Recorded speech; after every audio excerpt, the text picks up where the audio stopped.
pangkat jabatan adalah pengabdian, adalah tanggung jawab, adalah suatu persembahan kita untuk rakyat, bukan untuk ambisi pribadi atau golongan, saudara sekalian. Saudara minta saya bersedia dicalonkan lagi tahun 2029. Saya katakan, kalau program-program saya tidak berhasil, tidak perlu saudara calonkan saya terus. Saya kalau mengecewakan kepercayaan rakyat, saya malu untuk maju lagi. Horas, Bali G Academy dari tepian Danau Toba yang indah. Ya tadi kita dengarkan ya bahwa pangkat apa segala macam itu untuk rakyat, katanya Pak Prabowo Subianto. Terus dikatakan juga ingin partainya Gerindra ingin mencalonkan dirinya kembali untuk tahun 2029, meskipun pekerjaannya belum ada yang menurut saya yang signifikan ya, kecuali makan bergizi. Ya 100 hari saya tunggu-tunggu tentang penegakan hukum ini, belum ada apa-apa gebrakannya ya. Kalau makan bergizi gratis oke lah, ada duit, hemat oke, tetapi banyak yang lebih esensial Pak Prabowo Subianto. Ya, penegakan hukum. Janji Anda dulu pada saat kampanye menegakkan hukum yang tegas dan bersih, pemerintahan yang bersih. Ya, jajaran kepolisian yang bersih dan jajaran penegak hukum lain yang bersih, tegas, tanpa pandang bulu. Manalah buktinya sekarang. Terlalu dini untuk mencalonkan 2029, padahal kita lihat belum ada yang signifikan.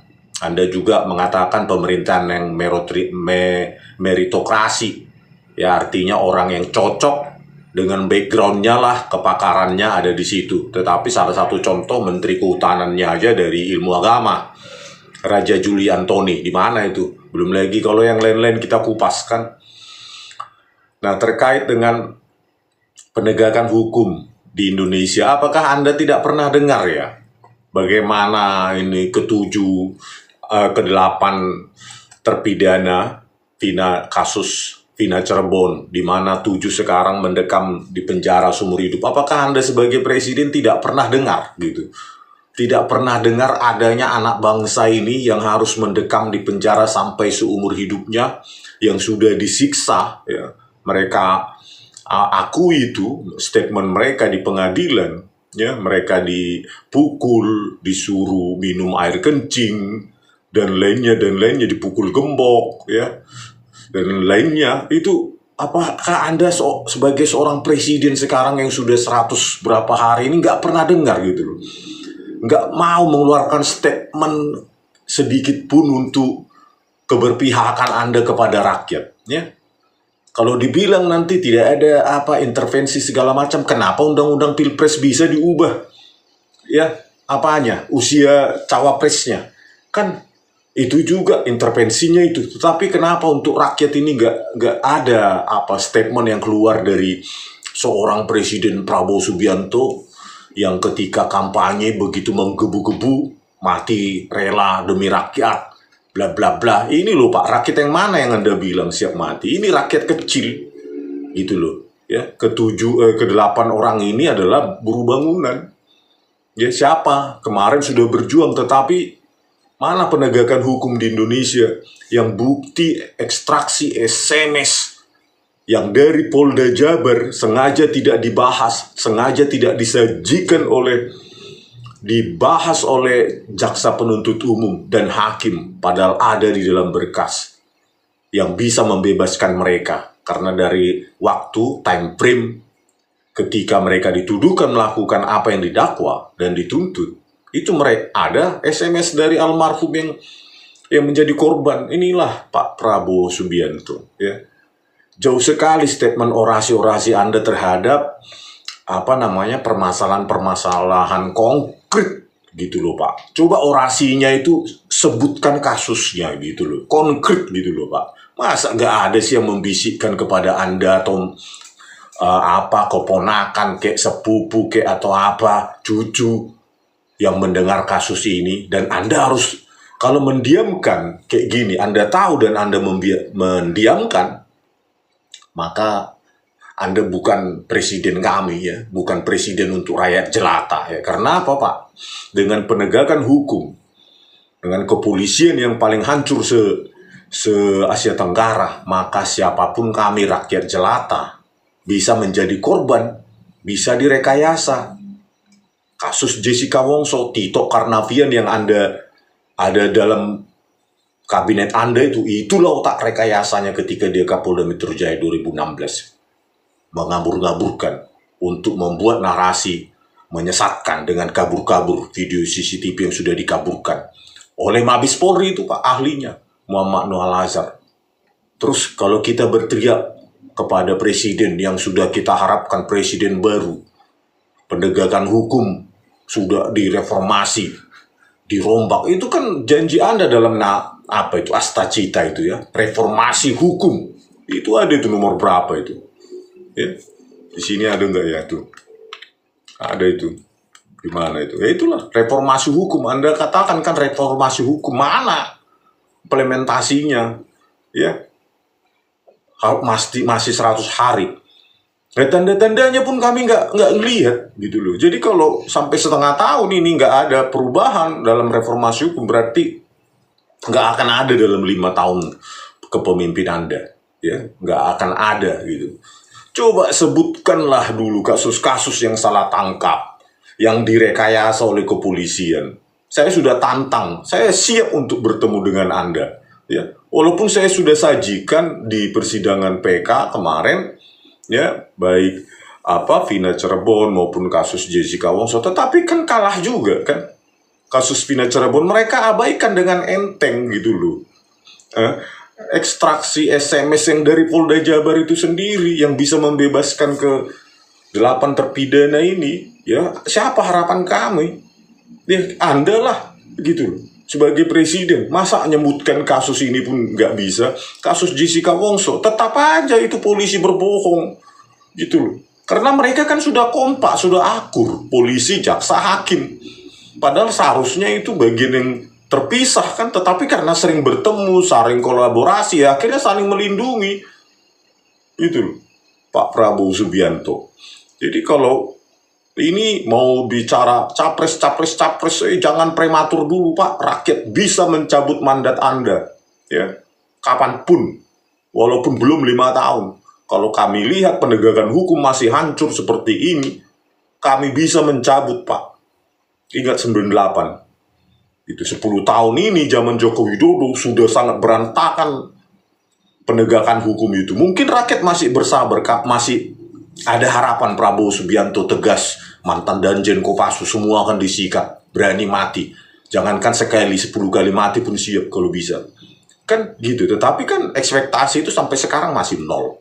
Apa yang dibanggakan, memang hebat makan bergizi gratis, tetapi ya setiap kalau ada duit kan bisa itu laksanakan.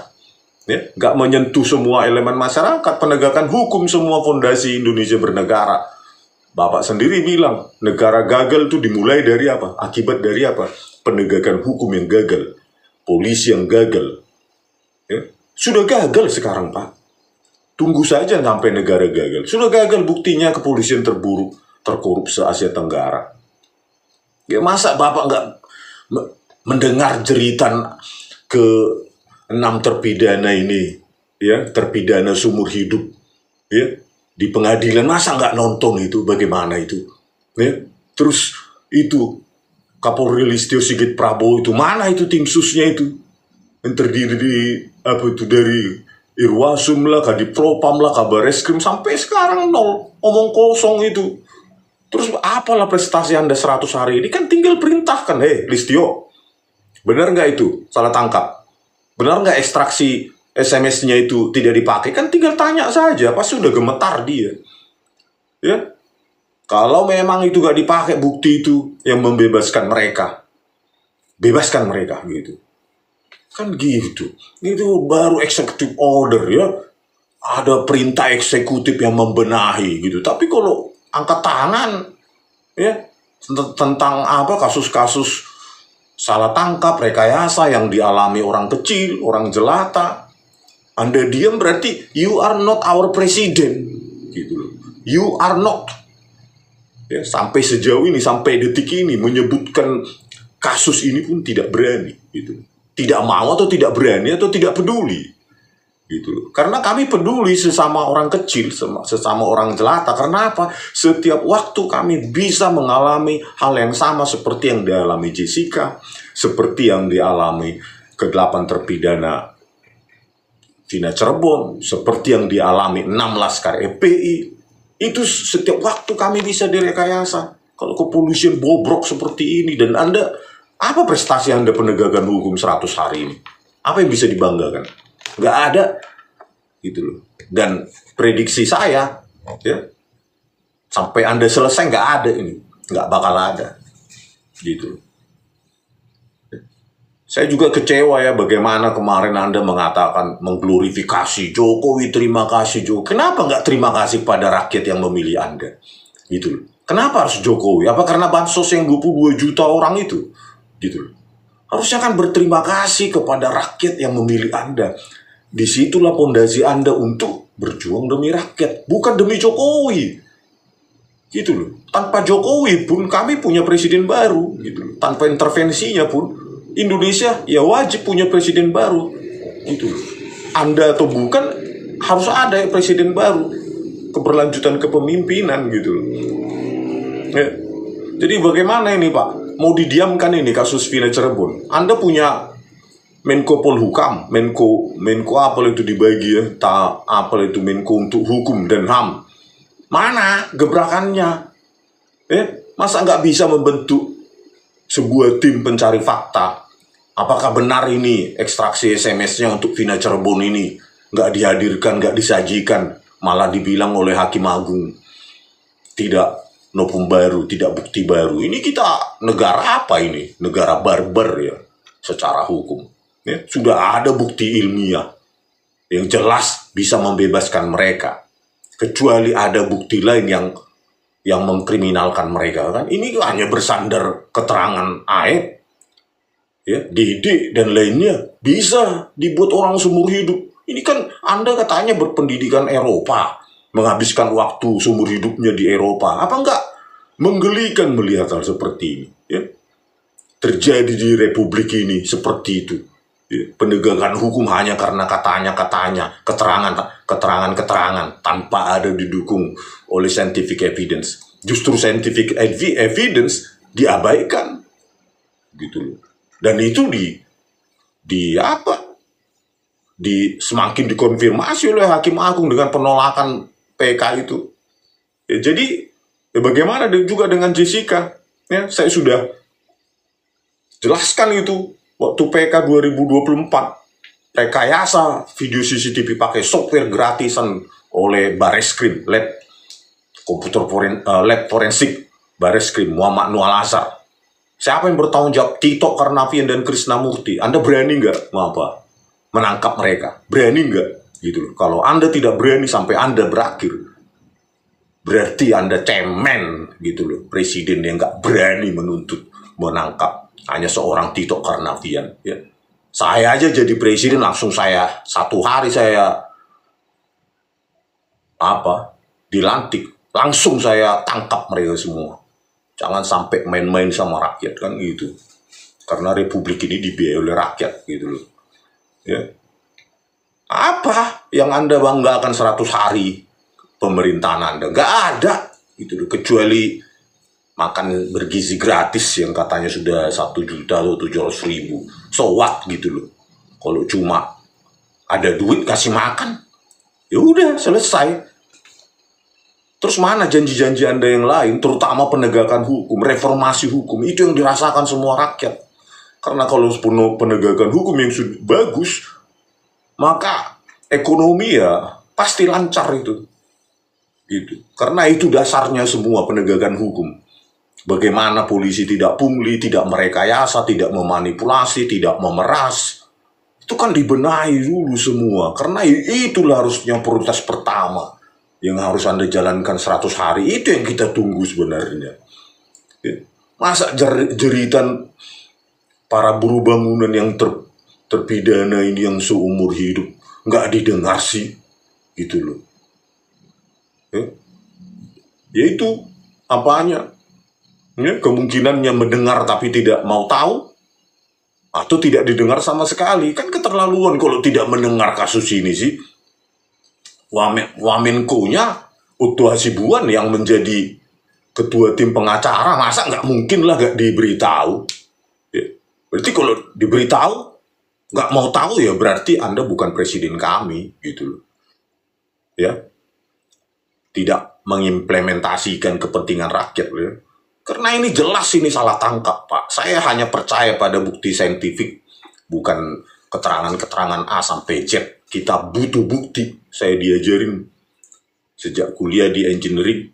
Saya tidak peduli sama apa kata orang lain, apa kata si A, apa kata si B, kecuali ada bukti. Buktinya apa? Saya lebih percaya bukti itu daripada omongan siapapun. Bahkan omongan presiden pun saya tidak percaya kalau itu bertentangan dengan bukti saintifik. Jadi kami tunggulah, Pak, ya, setelah 100 hari ini. Ya kalau bisa ini loh jeritannya yang ke-7 terpidana seumur hidup ini, ya. Orang tuanya juga sudah ada yang meninggal karena stres, karena sakit, ya. Karena apa ya? Tekanan batin lah melihat anaknya nanti sampai meninggal, menghabiskan waktunya, usianya di penjara. Padahal ada bukti saintifik yang berasal dari kepolisian tapi tidak dipakai. Malu. Kalau saya jadi presiden, malu saya seperti ini. Kok penegakan hukum barbar ke zaman sebelum Masehi, kok saya lihat belum ada bukti saintifik, ya. Sekarang sudah ada, ini kan tertawakan kita kalau ini sampai terungkap ke media Asia Tenggara, kayak Australia, kayak atau apa. Sama seperti kasus Jessica. Masa pelaku rekayasanya mantan Kapolri Tito Karnavian? Apa bagaimana ini malunya Indonesia ini? Ya? Yang lain diefisiensikan anggarannya, dipangkas. Tapi kalau kepolisian ini yang bobrok seperti ini, Anda nggak pangkas, tetap 126 triliun. Di anak emas kan, apa maksudnya? Gitu loh. Bobrok kinerjanya malah nggak dipangkas anggarannya. Kan? Saya khawatir nih parcok akan dipakai lagi gitu loh untuk pemilu, kan gitu. Jangan gitu, Pak. Biarkan demokrasi berjalan. Yang lalu biarlah berlalu. Tetapi benahi demokrasi Indonesia tanpa intervensi partai-partai coklat dan lainnya. Itu biarkan rakyat memilih. Kami berhak memilih presiden baru kalau Anda gagal dalam penegakan hukum. Ya, terutama untuk kami rakyat kecil. Jangan urusin elit-elit doang, Pak. Ya. Kami butuh penegakan hukum yang menyentuh kami, yang membuat kami secure, membuat kami aman. Kalau begini, ya, penegakan hukum untuk kami yang salah-salah, ya kami nggak aman lah. Ya karena kami bisa suatu waktu bisa dijadikan seperti Jessica, ke-7, ke-8 terpidana, 16 KRPI, semena-mena. Gitu loh, Pak. Menyesal juga ya. Mungkin sebagian yang kemarin memilih Anda sudah pada menyesal ini, nggak tahu berapa persen. Tapi di berjalannya waktu ya makin menyesal. Kok nggak ada ya bukti perbaikan penegakan hukum atau reformasi hukum yang dijanjikan? Nggak ada, malah lebih buruk atau sama saja. Ya menyesal lah. Ya. Semoga rakyat nanti 2029 tidak lagi memilih berdasarkan bansos beras atau segala macam. Ayo cerdas kita tolak. Gitu loh, untuk bansos segala macam. Kami nggak mau didikte gitu. Rakyat itu harusnya. Untuk apa? Dapat beras 5 kilo, 10 kilo, 20 kilogram, tapi sengsara selama 5 tahun berikutnya kan. Nggak ada perbaikan penegakan hukum. Kualitas polisi sama saja hancurnya. Ya. Jaksanya juga penipu. Hakimnya juga banyak Jarod Richard. Itu apa kayak gini? Dipilih presiden seperti ini kan? Gitu. Kita tunggulah ya. Coba Bapak dengarkan di akhir video ini keterangan dari terpidana Vina Cirebon, bagaimana mereka disiksa oleh siapa itu polisi yang bernama siapa itu Rudiana, ya, Gugun Gumilar dan Aris Papua. Coba Anda dengarkan, bersuaralah Pak kalau Anda benar presiden untuk rakyat jelata, untuk kami yang memilih Anda. Bersuaralah gitu loh. Ya setidaknya lewat menterimu gitu. Jangan diam aja. Masa mau mengurusi si siapa itu? Reinhard Sinaga yang sudah jelas dia pelaku apa itu? Serial rape, ya. Ya, pemerkosaan serial terhadap sesama jenis. Masa itu mau diurusi oleh Yusril? Kan malu-maluin ya. Padahal di sini ada salah tangkap, ada rekayasa. Nggak berani mengupas hanya karena siapanya backupnya Rudiana itu. Kok sampai nggak bisa ditangkap oleh Listio Sigit Prabowo? Ya. Kalau begitu ya udahlah ya. Saya sendiri akan mengkritisi penegakan hukum pada zaman Anda ini ya. Asalkan saya teriakkan terus kalau sampai rakyat nggak Anda bela. Anda harusnya menjadi benteng kami yang terakhir untuk apa ya? Untuk penegakan hukum bagi rakyat. Ya. Oke pemirsa, sampai jumpa di video kami selanjutnya. Horas. Persidangan PK ini beberapa hal terhadap Saudara Sudirman, ya. Yang pertama, Saudara Sudirman masih ingat tanggal 31 Agustus 2016. Masih ingat ya? Masih. Peristiwanya apa yang terjadi, masih ingat ya? Asli. Oke, Saudara bisa ceritakan khususnya dari 31 Agustus 2016 yang lalu dari pukul 15 ke atas ya, dari jam 3 sore ke atas, bisa diceritakan, masih ingat? Masih ingat. Ya, coba diceritakan. Sebelum ditangkap, saya habis main ke rumah kakak saya. Nah, setelah itu adik saya SMS suruh jemput sekolah, pulang saya baru mau jemput. Nah, si Jaya itu manggil saya minjem motor. Pas minjem motor saya nyamperin, "Lu ngapain?" Kata saya, "Mau ngambil gitar." Ya udah, baru saya pinjemin. Berapa menit polisi datang. Pas datang langsung nendangin motor sama rombongan saya, tendangin. Nah, pas itu Jaya juga langsung ditangkap. Pas itu baru dibawa ke mobil semua menuju ke Polresta. Nah, pas itu saya disetrum, dimasukin colokan, ditembakkan karet ininya, baru dikendangin, suruh ngakuin. Nah, pas itu saya udah nggak ngakuin, bilangnya udah ngakuin aja, teman kamu udah ngakuin, ya gitu. Saya tetap nggak ngakuin. Nah, pas itu masih mukulin polisinya. Pas itu baru saya ngakuin. Nah, pas itu udah catat nama teman-teman kamu. Nah, kan saya yang kenal kan 8 orang. Udah 8 orang catat, kata polisinya udah 3 orang lagi yang namanya Dani, Peggy sama Andi, bilang gitu. Nah, pas itu saya baru nyimpan di penyidik sebentar, lalu saya dikeluarin ke nyari barang bukti. Nah, pas itu saya kaget, padahal pas di tempat barang bukti itu bukan dari arahan saya, dari polisi sendiri. Nah, pas itu udah, kamu tunjukin tuh batu itu yang gede. Saya tuh nggak mau. Nah, pas itu dipaksa suruh nunjukin. Nah, tunjukin, habis ngambil batu simpan ke mobil, baru menuju ke flyover. Gimana tempat orang yang meninggal, di korbannya gitu. Kata sayanya, nggak tahu Pak, sayanya. Nah, pas itu baru saya simpan di Polsek Talun. Terus balik lagi ke Polresta. Polisi itu lagi gergaji kayu bambu di ruang penyidik, nggak tahu apa itu. Dan saya ngomong, itu buat apa Pak? Udah kamu diam. Itu pas itu baru saya simpan ke ruang sel. Di ruang sel saya kemaluan dibakarin. Kemaluan dibakarin juga, suruh buat jam 100 kali. Kalau nggak kuat dipukulin.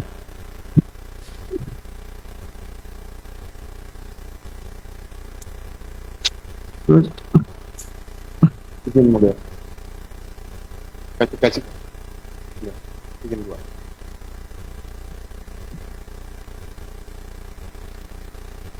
terus pas udah dianiaya kayak gitu, kasih makan kayak ngasih makan ayam, disebarin gitu Pak. Kalau nggak makan sama dipukulin juga.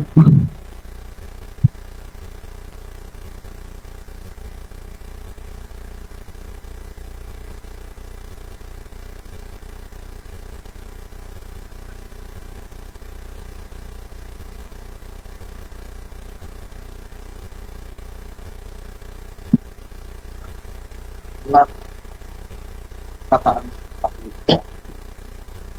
Dan kamu ini akan dicatat sama peningkatan ya, performa, peningkatan dirinya, kalau saya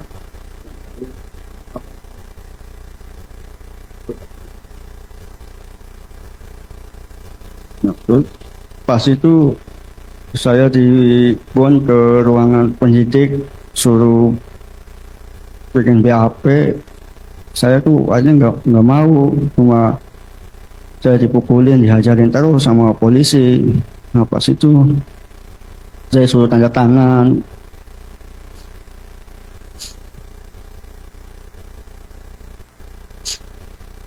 Nah, pas itu saya ngeliat si saudara Eko ditendangin, dipukulin, hidungnya ditendang sampai berdarah, suruh ngakuin. Nah, pas lihat di papan itu ada nama-nama teman saya juga kaget. Pas pertama itu ada nama teman saya sebagai peran ini saya nggak tahu, itu lupa nama perannya.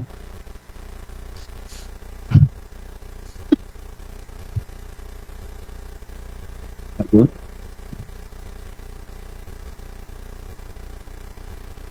Sudah cukup? Cukup. Cukup ya. Oke, Sudirman. Jadi ada beberapa poin yang kami penasihat hukum mau konfirmasi ya.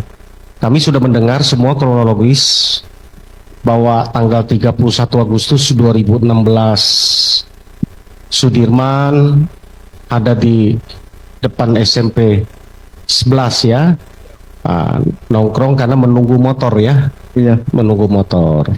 Lalu ditangkap, tiba-tiba ada yang datang mengaku polisi ya. Iya. Datang dimasukin ke mobil. Tadi kita udah dengar cerita.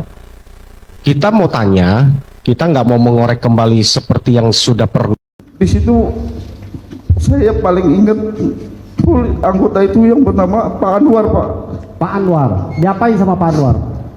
Dia ngambil gembok, pukul-pukul kepala saya, Pak. Ada masih buktinya, Pak. Luka masih ada. Di situ berapa kali sampai nancep, Pak. Berdarah? Bukan berdarah lagi, Pak. Kayak air mancur, Pak.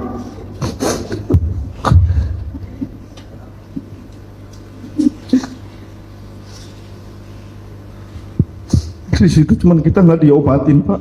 Cuma dikasih kopi doang.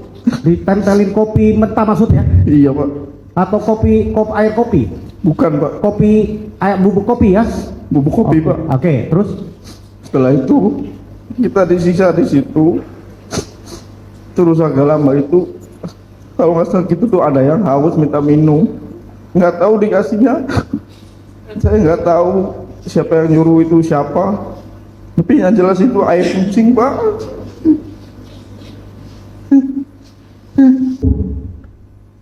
Saya di situ dipukulin lagi, Pak.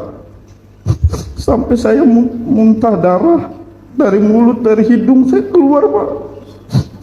Habis udah saya ditinggal gitu aja, Pak, di situ. Harus Papua sama gugun, Pak. Sama rasa saya sakit itu dipukul sama orang tua itu, Pak. Apa yang dipikiran kamu waktu dipukulin?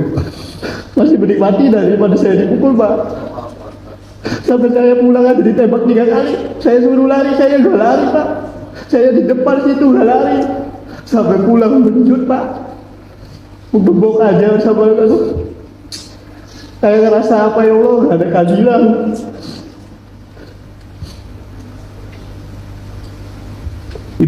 Ayah ibu kamu tahu nggak kejadian itu?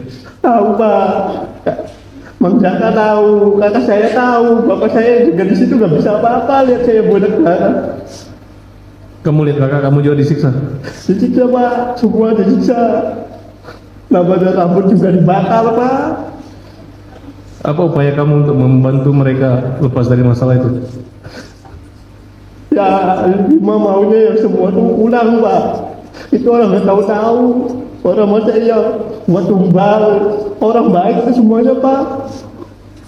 Bukan orang yang kata orang mah pembunuh lah, apalah. Tapi saya tahu itu orang baik semua, Pak. Kamu percaya kata kata bahwa dia disiksa dikasih minum air kencing? Ya saya juga di situ, Pak. Saya di situ sama disiksa, Pak. Minum air kencing. Saya minum 1 gelas, Aka 1 gelas, semuanya 1 gelas Pak. Semuanya 1 gelas. Kau masih ingat siapa orang yang melakukan itu? Ya, kalau dibawa ke situ saya ingat. Tapi kalau si Kimang nggak ingat namanya di tempat. Tapi saya semuanya masih hafal Pak, kepalanya, mukanya. Masih ingat saya Pak. Ada yang ngecam kamu akan dibunuh?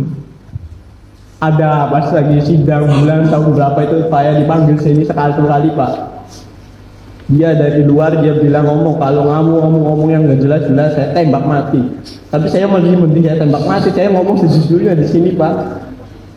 Tapi akhirnya si polisi itu nggak ada di luar. Kamu yakin kakak kamu nggak bersalah? Yakin Pak, Kamu yakin Sakatata nggak bersalah? yakin Pak, Kamu sehat sekarang? sehat Pak, Kamu bekerja? kerja Pak, Kerja di mana? di bengkel, Punya keluarga? punya Pak, Punya anak? punya 1 di bawah. Masih sering ketemu kakaknya di Pas lagi penjara? sampai ke Sambi masih ketemu, tapi sekarang di Bandung enggak. Kamu senang kami berjuang buat Seneng saudara? Pak, seneng. Kita berdoa ya, semoga ada keadilan di Ya, Mahkamah Agung. Pak. Demikian, terima kasih majelis.